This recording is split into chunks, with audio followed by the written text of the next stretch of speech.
Welcome back, listeners. Today, we're taking a deep dive into one of my all-time favorite books, Harry Potter and the Prisoner of Azkaban. Oh, this one is just packed with exciting twists and turns. It really is. We'll be unpacking themes like friendship, prejudice, fear, and maybe even uncover a few things about ourselves along the way. Yeah, it's amazing how this book resonates across generations. Right. There's just something about facing your feels and fighting for what's right that speaks to everyone, wouldn't you say? Definitely. And the way Rowling weaves these complex ideas into this magical world is, well, it's just pure genius. Now, this book kicks off with Harry back with the Dursleys for the summer. You know, those delightful folks who treat magic like it's some kind of contagious disease. Oh, absolutely. Their hostility towards magic really reflects a deeper fear of the unknown, don't you think? It's almost like they're like trying to suppress Harry's true self, just like some people try to fit in and, Yeah. hide their unique qualities. You hit the nail on the head. And it's a good reminder that true belonging comes from accepting who we are, quirks and all, magic included. Totally. But speaking of suppressing magic, poor Harry can't even practice spells outside of school because he's underage. Which, of course, makes that whole incident with Aunt Marge even more That's explosive. Aunt Marge. She's like the embodiment of judgment and narrow-mindedness, and she really pushes Harry to his breaking point. Oh, she's a piece of work, all right. And I think we've all encountered an Aunt Marge in our lives, haven't we? Someone who just loves to poke at our insecurities. 100%. And, well, we all know what happens. Harry accidentally inflates her with magic. A bit of wish fulfillment for anyone who's ever fantasized about silencing a know-it-all relative, right? Absolutely. But it's also a turning point for Harry. He realizes he can't suppress who he is, and he decides to, well, flee the Dursleys, even if it means risking expulsion from Hogwarts. A bold move. And that's how he stumbles upon the glorious chaos of the night bus. Oh, the night bus. This crazy purple triple-decker bus that squeezes through impossibly small spaces and careens through London. It's pure whimsy, a reminder that magic can be found in the most unexpected places. I love how Rowling blends the magical with the mundane. Makes you wonder what hidden wonders might exist in our own world, doesn't it? Right, it makes you want to look twice at every passing bus, just in case. But the night bus also brings some unsettling news.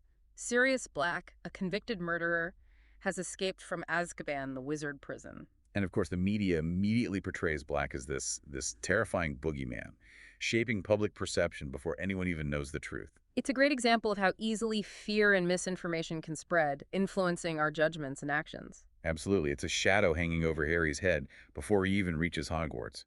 When he finally arrives, the whole castle is swarming with dementors, those terrifying soul-sucking guards of Azkaban. I still get chills just thinking about them. They're more than just guards, aren't they? No, they represent despair and hopelessness, this like ability of darkness to feed off our deepest fears.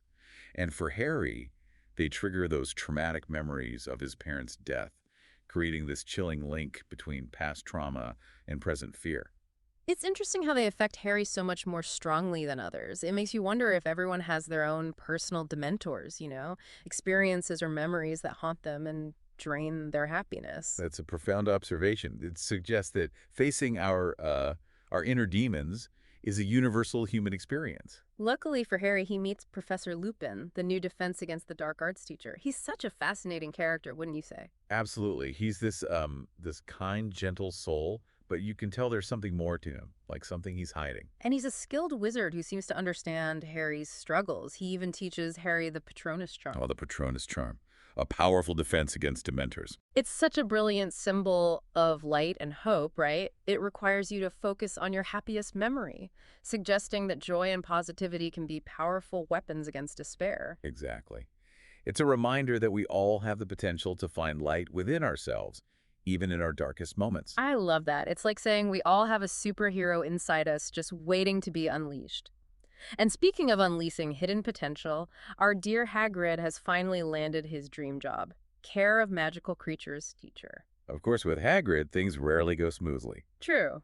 He introduces his class to Buckbeak, a magnificent hippogriff half-eagle, half-horse. It's a beautiful creature, but, like Hagrid, often misunderstood. And then, well, Draco Malfoy, always eager to stir up trouble, provokes Buckbeak, leading to a minor injury. But this incident becomes symbolic of the prejudice that runs deep in the wizarding world. Buckbeak is judged based on his appearance and a single incident rather than his true nature. It's a parallel to how Sirius Black is judged without a fair trial, right? Exactly. And the Committee for the Disposal of Dangerous Creatures, with their focus on extermination rather than understanding, embodies that fear-driven approach to anything different. Their decision to execute Buckbeak, despite the lack of any real threat, really underscores the theme of injustice and the dangers of blindly obeying authority. Makes you think, doesn't it? When does caution turn into cruelty? That's a great question. And speaking of things that make you question appearances, remember those creepy, grim sightings? Oh yes, the Grimm. They keep popping up, adding to the sense of, like, foreboding and dread. The Grimm is fascinating. In wizarding lore, it's a spectral black dog that represents death. It preys on fear, and it's constantly linked to Sirius Black. Right. Further solidifying this belief that he's this dangerous threat. It really is like this psychological torture for Harry, constantly reminding him of his parents' death and the potential danger lurking around every corner. It makes you wonder, though, is the Grimm a real entity or a manifestation of Harry's own anxieties? It plays on that theme of perception versus reality, which pops up again and again throughout the book. And then there's that mysterious gift Harry receives. Oh, yeah. A top-of-the-line firebolt broomstick. Every Quidditch player's dream, right? But it also raises suspicion.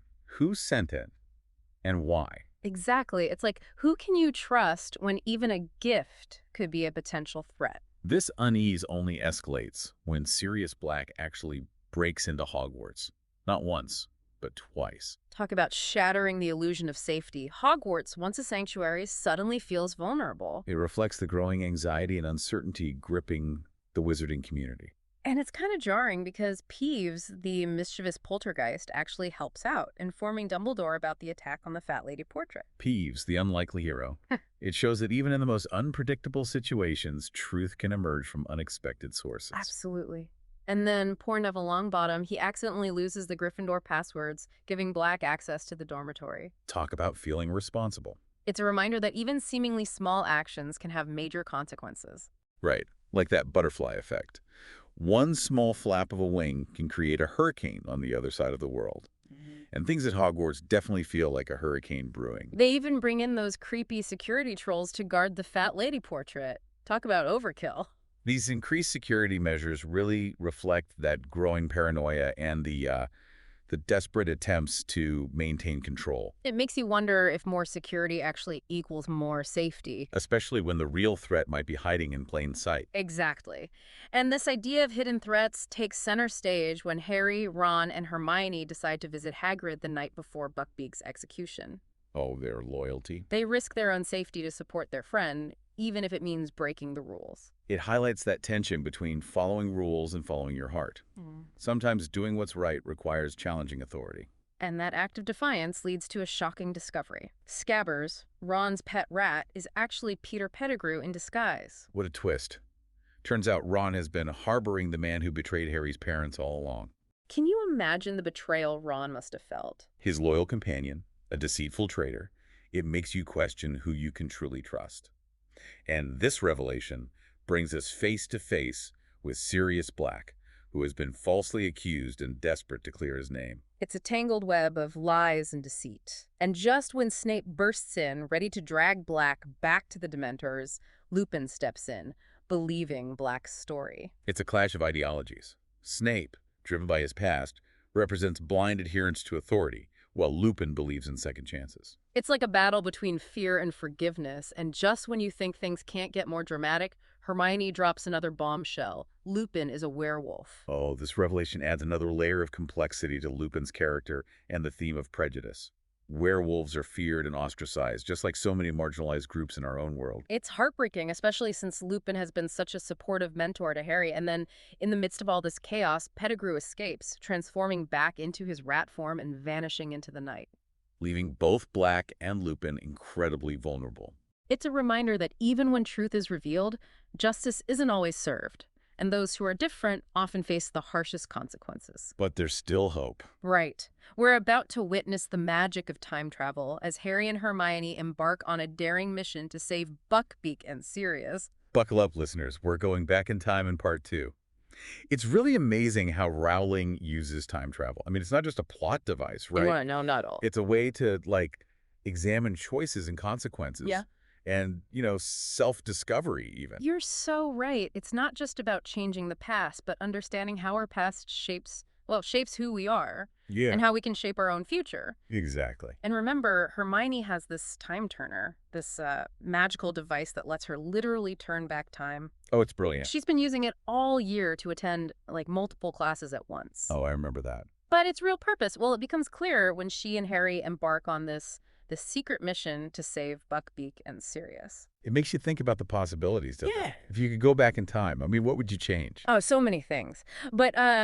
But it's even more interesting how Harry and Hermione use time travel not for personal gain, but to right a wrong.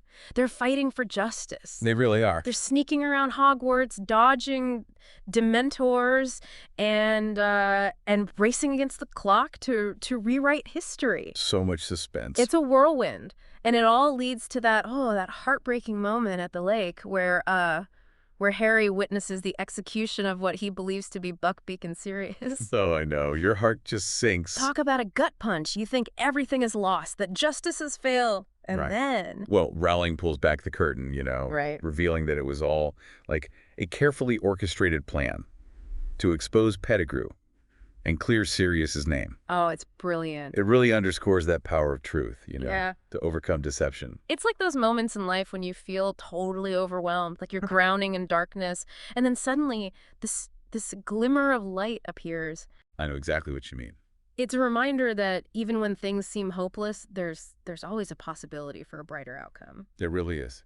But this scene is also about Harry, right? Oh, absolutely. Confronting his fears. He's surrounded by dementors, reliving those terrible memories, and he feels, well, powerless? Like those shadows that linger in the back of your mind. Threatening to consume you if you let them. Exactly. But even in his darkest moment, Harry, well, he finds a spark of hope, doesn't he? He does. And that hope is fueled by, well, love and loyalty, and the belief that good can triumph over evil. And, well, remember how Hermione's time turner gets smashed? Oh, yeah, in the struggle. It's like a symbol, Holy. that there's no going back, no relying on external forces to save him. Harry has to face this challenge head on. It's like this powerful moment of transition. Harry's forced to grow up, to shed his reliance on others, and find that strength within himself. And that's when he experiences something truly, well, extraordinary. Just when all hope seems lost, a powerful Patronus appears, driving away the Dementor. The Patronus, that embodiment of light and hope, becomes his savior. But the real turning point The mystery. is the identity of the conjurer. Right. At first, Harry thinks it's his father, James, coming to his rescue, but then he realizes It's him. he's the one who conjured the Patronus. Mind-blowing, isn't it? Talk about a revelation. It's a defining moment of self-discovery for him. He discovers that he possesses the same courage and strength as his parents. He has the power to overcome, well, even the darkest challenges. It's like that moment when you realize your own potential, when you tap into this inner reservoir of strength, and it's that strength that allows Harry to help Sirius escape. And finally reclaim his freedom. What a powerful image of liberation. They soar away on Buckbeak, literally rising above the darkness. I know. Gives me chills every time I think about it. It really speaks to the power of hope and courage. And the unwavering bonds of friendship. It does. But even with Sirius free, this battle against injustice isn't over, is it? No, not yet. Lupin is forced to resign because of Snape's, prejudice. And Pettigrew, the true villain, he's still out there. It's a bittersweet victory. A reminder that the fight for justice is ongoing, and that even in moments of triumph, there are losses and sacrifices. There are. And then there's that lingering question about the Patronus. Could it have been Harry all along, traveling back in time to save himself? Or was there another force at play? It's a question that keeps fans debating. Some believe it was Harry, demonstrating his growing power, his connection to his parents. Others believe it was like a manifestation of his future self. A glimpse of the strength he will one day possess. It's a fascinating idea, that we might have the power to influence our own destinies even across time. It really is. As we wrap up our deep dive into Prisoner of Azkaban, it's amazing how much the story, how much it packs into a single book. I know, we've got time travel, thrilling escapes, those shocking portrayals, and of course, a healthy dose of self-discovery. It really does have it all. And one of the things that really struck me was how this book It challenges us to look beyond appearances, to question those assumptions we make. Right. Remember how we all initially thought Sirius Black was the villain? Exactly. And how Pettigrew, that seemingly harmless rat, turned out to be the real traitor. It's a powerful reminder that things aren't always what they seem. Oh, absolutely. We so often judge based on, on surface level observations. Right. But to really understand, well, it requires us to dig a little deeper, to Mm. challenge our own biases, and to be open to different perspectives. It's like that saying, don't judge a book by its cover. We have to be willing to open the book, read the story, see the characters for who they truly are. And speaking of characters, Lupin's resignation.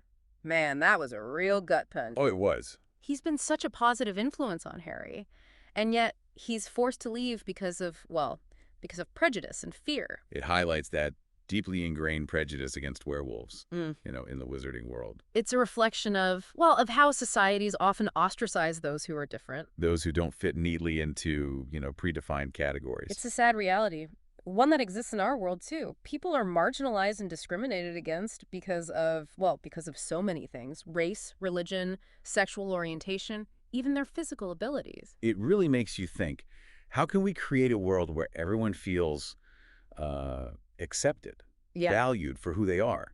It's a question worth pondering, and I think it starts with empathy, with understanding that everyone has a story, everyone has their own struggles and triumphs, and it requires us to challenge those ingrained biases that prevent us from really seeing each other. As human beings. Exactly, and maybe that's one of the most important messages of this book, the need for empathy and understanding. It's not just about defeating the bad guys, right? It's about recognizing that humanity in everyone, even those who make mistakes or who are different from us. Beautifully said. And remember those two gifts Lupin gives Harry? Oh yeah, the invisibility cloak and the Marauder's map. They become more than just magical objects. They represent, like, this legacy that Lupin leaves behind. Right. The cloak, it symbolizes the power of invisibility, of being able to move unseen and challenge the status quo. And the map, well, it represents knowledge, the ability to see things from different perspectives, to navigate, complex situations. They empower Harry to continue his journey, to fight for what's right, and to challenge those who abuse their power. And then there's that lingering question about the Patronus, the one that saved Harry at the lake. Could it have been him all along, traveling back in time to save himself? Or was there some other force at play? It's a question that sparks so much debate. Some believe it was Harry, demonstrating his growing power, his connection to his parents. Others think it was a manifestation of his future self. A glimpse of the strength he'll one day possess. It's a fascinating idea that we might have the power to influence our own destinies, even across time. Prisoner of Azkaban is a story about confronting those fears, discovering our strengths, and fighting for what we believe in. It's a reminder that even in the darkest times, well, there's always hope, always a possibility for a brighter future. And perhaps that's the most important lesson we can take away from this deep dive. Never give up on hope. Never underestimate the power of love and friendship. And always, always believe in the magic within yourself. Thanks for joining us.